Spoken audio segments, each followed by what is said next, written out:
Hello everyone, I hope आप सभी लोग बहुत अच्छे होंगे और उतने ही अच्छे तरीकों से आप सभी लोगों की पढ़ाई चल रही होगी। तो इस वीडियो में हम लोग क्या देखने वाले हैं भाई, हमारे बोर्ड एग्जाम 2024 कक्षा 12वें विषय रसायन विज्ञान की जितने भी 1 मार्क्स वाले इंपॉर्टेंट क्वेश्चन है सभी की सॉल्यूशन हम देखने वाले हैं, जिससे आपकी जो तैयारी है बहुत अच्छे से हो पाए और आप जो है इस वीडियो से प्रैक्टिस भी कर पाओ और साथ ही साथ प्रिपरेशन भी कर पाओ। इसलिए हम क्वेश्चंस भी बताएंगे और साथ ही साथ आंसर्स भी जो है डिस्कस करने वाले। तो वीडियो को बहुत ध्यान से देखना और अंत तक देखना, क्योंकि आपको लगभग टॉप 21 मार्क्स वाले क्वेश्चंस जो है इस वीडियो में बताने वाला हूं। ठीक है, तो चलो देख लेते हैं फर्स्ट क्वेश्चन क्या बोला जा रहा है कि धूल में परिक्षिप्त अवस्था एवं परिक्षेपण माध्यम का नाम लिखना है। तो देखो, धूल में परिक्षिप्त अवस्था ठोस और परिक्षेपण माध्यम क्या होती है, गैस होती है। इस चीजों को याद रखना, ठीक है। ठीक, फिर नेक्स्ट क्वेश्चन की अगर बात करें, क्वेश्चन नंबर 2 क्या बोला जा रहा है भाई, फ्रियोन का अणु सूत्र एवं आईयूपीएसी नाम लिखना है। तो फ्रियोन का अणु सूत्र क्या होता है, CCl2F2 होता है और उसका आईयूपीएसी नाम की बात करें तो क्या होता है, डाइक्लोरोफ्लोरोमेथेन होता है। तो कुछ चीजें हैं इस तरीके से, जैसे कि ये क्वेश्चन जो है चेंज हो सकता है, क्यों, क्योंकि आईयूपीएसी नाम किसी और का पूछा जा सकता है आपको, इसलिए इसकी बेसिक जो है पूरा क्लियर करके रखिए। फिर आपको इस तरह के क्वेश्चन पूछे जाएंगे। क्वेश्चन नंबर 3 आपकी स्क्रीन पर है कि विकृत एल्कोहल किसे कहते हैं, तो इसको समझने की हम कोशिश करते हैं। तो देखते हैं चलो कि विकृत एल्कोहल, तो देखो एल्कोहल का दुरुपयोग रोकने के लिए उसमें देखो एल्कोहल का लोग बहुत ज्यादा दुरुपयोग करने लग जाते हैं, इसलिए उसमें क्या डाल दिया जाता है, 4% मेथेनॉल पिरिडिन की सूक्ष्म मात्रा और कुछ रंगीन द्रव्य उसे पीने अयोग्य बनाने के लिए, पीने योग्य नहीं, पीने अयोग्य, ताकि वो पीने के लायक ना रहे, इस तरीके से उसमें मिला दिया जाता है। ठीक है, मेथेनॉल 4% मिलाया जाता है ताकि लोग उसका दुरुपयोग ना करें। तो जब उसमें हम 4% एल्कोहल में क्या मिला देते हैं, 4% मेथेनॉल पिरिडिन मिला देते हैं, तब उसे ही क्या कहा जाता है, मेथिलीकृत स्प्रिट या विकृत एल्कोहल कहते हैं। क्लियर है, इसका उपयोग उद्योगों में किया जाता है। इस तरीके से बेसिक चीजें जो समझते हुए आपको चलना है। फिर क्वेश्चन नंबर अपन 4 पे चलते। 4 पर आपकी स्क्रीन पर है, क्या बोला जा रहा है इस पे कि इसमें फॉर्मेलिन क्या है, इसके 2 उपयोग लिखने, किसके, फॉर्मेलिन के। ठीक है, अगर आपको आंसर प्रिपेयर है तो आप वीडियो को फास्ट फॉरवर्ड में देखते चले। ठीक है, आप सीधा 1.5 में अब देख सकते हैं।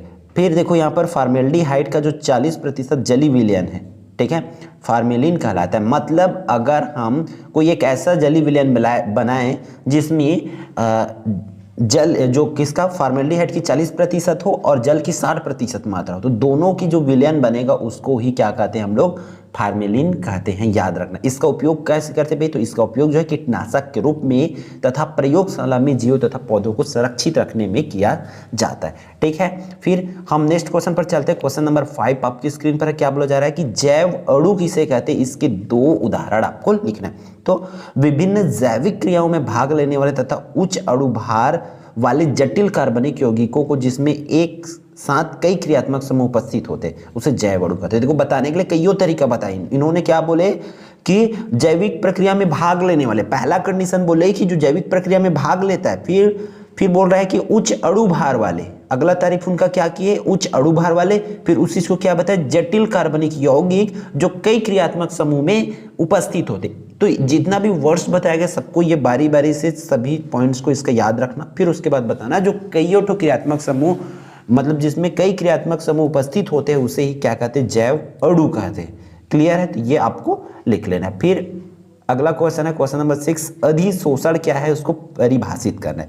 देखो 1 मार्क्स के लिए आपको इससे रिलेटेड क्वेश्चंस ही प्रिपेयर करना है। ठीक, देखो जब गैस या द्रव के अणु किसी वृहद क्षेत्रफल वाले ठोस के संपर्क में आते हैं, ठीक है, कोई गैस के अणु हो चाहे द्रव के अणु, बड़ा सा क्षेत्रफल वाले कोई ठोस है उसके संपर्क में आता है, तो गैस या द्रव के अणुओं को ठोस की सतह पर सांद्रता बढ़ जाती है।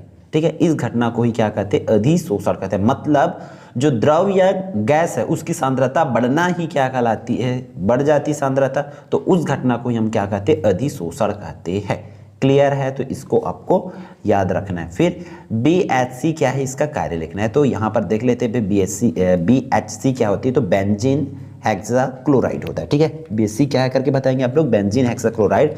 इसका आईयूपीएसी नाम की बात करें तो क्या होती है, ये 1 2 3 4 5 6 हेक्साक्लोरोसाइक्लोहेक्सेन होता है, ठीक है। इसका निर्माण की बात करें तो इस तरीके से ये डायग्राम आपको इसको याद रखना पड़ेगा, ठीक है। ये फिर आपको देख लेते हैं कीटनाशक। तो कीटनाशक की बात करें तो इसको उपयोग किस में होते हैं, चीटी पाउडर के रूप में इसका उपयोग जो है किया जाता है। कीटनाशक के रूप में लिख सकते हो या चीटी पाउडर के रूप में इसका उपयोग जो है किया जाता है करके लिखेंगे। क्लियर यहाँ तक? यहाँ से अपन क्या स्टार्ट करते हैं, क्वेश्चन नंबर 8 को। निम्नलिखित यौगिकों के उनके क्वथनांकों के बढ़ते क्रम में व्यवस्थित करना है, ठीक है। जैसे कि यहाँ पे यौगिक दिया, सभी को उसके क्वथनांक के बढ़ते क्रम में लिखना है। तो यहाँ पर इस प्रकार का उसकी आंसर्स जो है हो जाएगा, ठीक है। सबसे पहले 1 ऑल ब्यूटेन ऐसा करके, फिर सेकेंड में क्या हो जाएगा, ये वाला है ना, ब्यूटेन 2 ऑल ब्यूटेन, फिर 1 ऑल पेप्टेन, 1 ऑल, इस तरीके से ये प्रोपेनॉल वगैरह करके ये हो जाएगा, ठीक है। तो इस तरीके से इसको कंप्लीट करना रहेगा।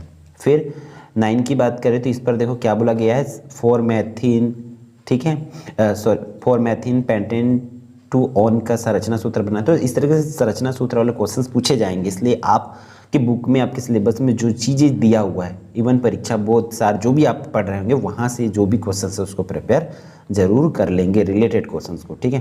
फिर यहाँ पर देखते हैं नेक्स्ट क्वेश्चन, कोशिका में पाए जाने वाले विभिन्न प्रकार के आरएनए कौन कौन से, मतलब आरएनए के टाइप्स को हमें लिखना है। तो आरएनए की बात करें तो देखो आरएनए की संरचना जो है डीएनए के समान ही होती है। ये पहला पॉइंट सब लोग बताएंगे कि आरएनए की जो संरचना होती है डीएनए की तरह होते हैं।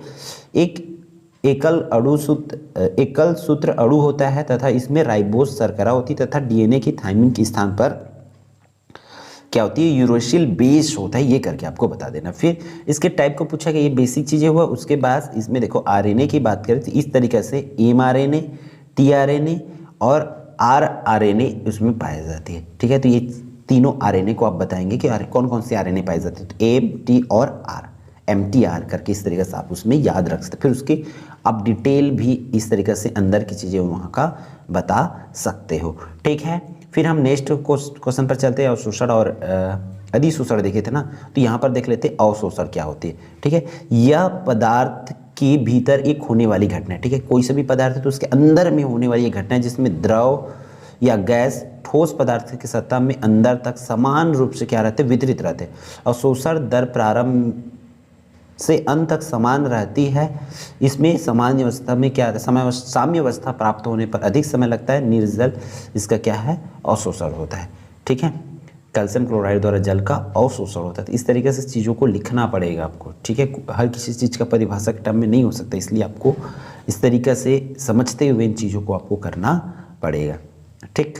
फिर हैलोजन की यौगिकों के निम्नलिखित युग्मों में से कौन सा यौगिक तीव्रता से SN1 अभिक्रिया करेगा, उसको लिखना पड़ेगा। यहाँ पर दिया हुआ जैसे कि युग्म 1 युग्म 2 करके दिया, तो कौन जो है सबसे तीव्रता से अभिक्रिया करेगा, तो यहाँ पर फर्स्ट जो है, ठीक है, तृतीयक क्या है, कार्बोकेटायन का स्थायित्व अधिक होने के कारण जो तृतीयक हैलाइड की अभिक्रियाशीलता द्वितीयक हैलाइड से क्या जो होती है, अधिक होती है करके आपको यहाँ पर बताना पड़ेगा, ठीक।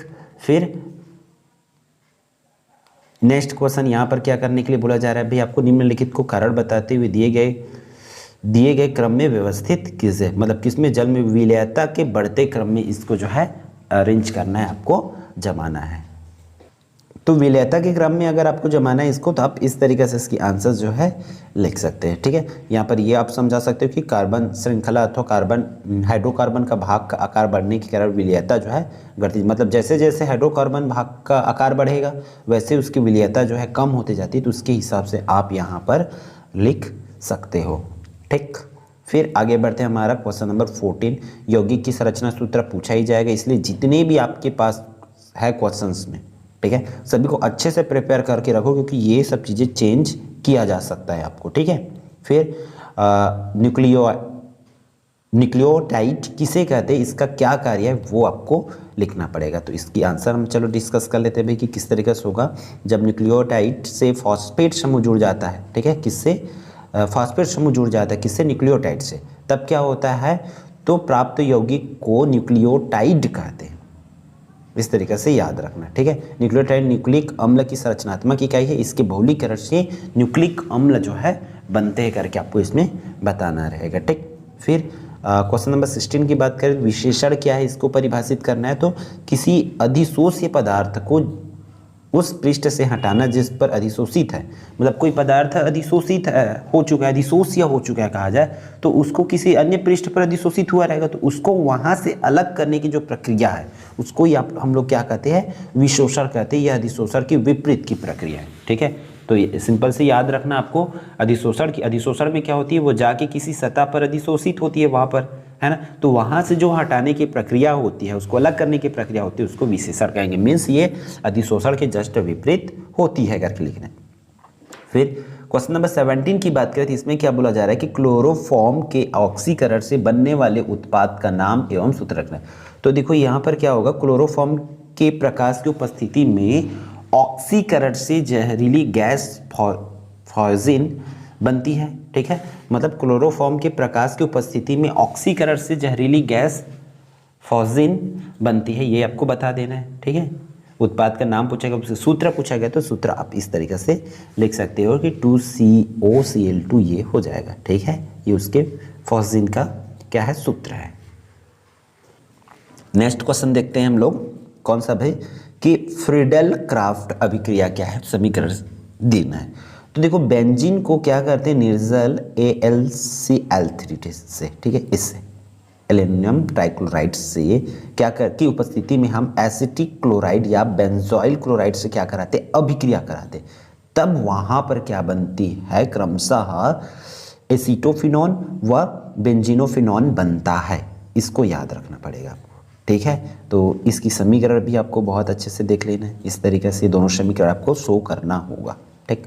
तो अभिक्रिया का अच्छे से देख लेंगे। फिर ये लास्ट क्वेश्चन हमारे आज की इस वीडियो का, ठीक है, क्या है, पॉलीसैकेराइड क्या है, इसको आपको यहाँ पर लिखना पड़ेगा, ठीक है। तो चीज़ों को देखो, जो क्वेश्चंस बताए उसको करना ही साथ इससे रिलेटेड क्वेश्चंस आपको करना होगा, ठीक है। जो भी क्वेश्चंस यहाँ पर बताए गए वो मॉडल पेपर के रेफरेंस से बताया गया कि उसमें जो क्वेश्चंस है उसको आपको प्रोवाइड कराया गया। इसकी बात है पीडीएफ का, तो हम पीडीएफ आपको आपके व्हाट्सएप ग्रुप में और टेलीग्राम ग्रुप में प्रोवाइड करा देंगे, ठीक है। तो इस वीडियो में बस इतना ही, फिर हम मिलते हैं आने वाली इंपॉर्टेंट वीडियो में। जय जोहार, जय Chhattisgarh and all the best for your exam.